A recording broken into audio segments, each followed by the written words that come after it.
প্ৰধানমন্ত্ৰী নৰেন্দ্ৰ মোদী অসমলৈ আহিব আৰু অসমলৈ প্ৰধানমন্ত্ৰী নৰেন্দ্ৰ মোদী অহাৰ সমান্তৰালভাৱে কি ভাল খবৰ আহিব সেই কথা মুখ্যমন্ত্ৰীগৰাকীয়ে কৈছে। একেটা সময়তে মুখ্যমন্ত্ৰী ডক্টৰ হিমন্ত বিশ্ব শৰ্মাই বিটিচিৰ সচিবালয় আক্ৰমণৰ প্ৰসংগও উল্লেখ কৰিছে। বিটিচিৰ উদ্যমিতা আঁচনি সন্দৰ্ভত মুখ্যমন্ত্ৰীগৰাকীয়ে মন্তব্য কৰিছে আৰু একেটা সময়তে মুখ্যমন্ত্ৰী ডক্টৰ হিমন্ত বিশ্ব শৰ্মাই আজিৰ দিনটোত ভাষণ প্ৰসংগত আন কেইবাটাও মন্তব্য কৰে। নৰেন্দ্ৰ মোদী আহিব, গুৱাহাটী বিমানবন্দৰ মুকলি কৰিব আৰু নামৰূপত 12 লাখ মেট্ৰিক টনৰ এটা ইউৰিয়া সাৰ কাৰখানা তেখেতে আধাৰশিলা স্থাপন কৰিব।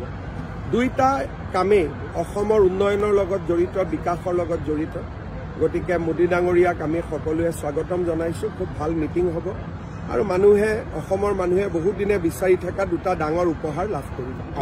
যে আমাৰ অসমত ইমান দিনে ট্ৰাইবেল বেল্ট এণ্ড ব্লক আছিলে, এইবাৰ আমি অসমত schedule caste belt and block আৰম্ভ কৰিব খুজিছো, যাতে ট্ৰাইবেল বেল্ট এণ্ড ব্লকত যেনেকে জনজাতি লোকসকলৰ মাটি সংৰক্ষণৰ ব্যৱস্থা আছে, তেনেকৈ আমাৰ অনুসূচিত জনজাতি লোকসকলৰো মাটি বাৰী যাতে হস্তান্তৰ হ'ব নোৱাৰে, তাৰ কাৰণে এইবাৰ আমি অনুসূচিত জাতিৰ বাবেও বেল্ট এণ্ড ব্লক নিৰ্মাণৰ আমি প্ৰস্তাৱ আগবঢ়াইছো।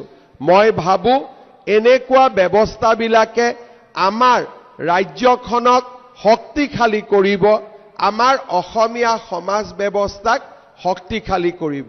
নৰেন্দ্ৰ মোদী আহিব, গুৱাহাটী বিমানবন্দৰ মুকলি কৰিব আৰু নামৰূপত 12 লাখ মেট্ৰিক টনৰ এটা ইউৰিয়া সাৰ কাৰখানা তেখেতে আধাৰশিলা স্থাপন কৰিব।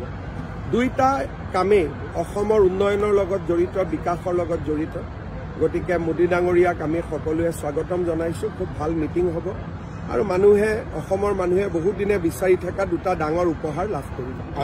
যে আমাৰ অসমত ইমান দিনে ট্ৰাইবেল বেল্ট এণ্ড ব্লক আছিলে, এইবাৰ আমি অসমত schedule caste belt and block আৰম্ভ কৰিব খুজিছো, যাতে ট্ৰাইবেল বেল্ট এণ্ড ব্লকত যেনেকে জনজাতি লোকসকলৰ মাটি সংৰক্ষণৰ ব্যৱস্থা আছে, তেনেকৈ আমাৰ অনুসূচিত জনজাতি লোকসকলৰো মাটি বাৰী যাতে হস্তান্তৰ হ'ব নোৱাৰে, তাৰ কাৰণে এইবাৰ আমি অনুসূচিত জাতিৰ বাবেও বেল্ট এণ্ড ব্লক নিৰ্মাণৰ আমি প্ৰস্তাৱ আগবঢ়াইছো।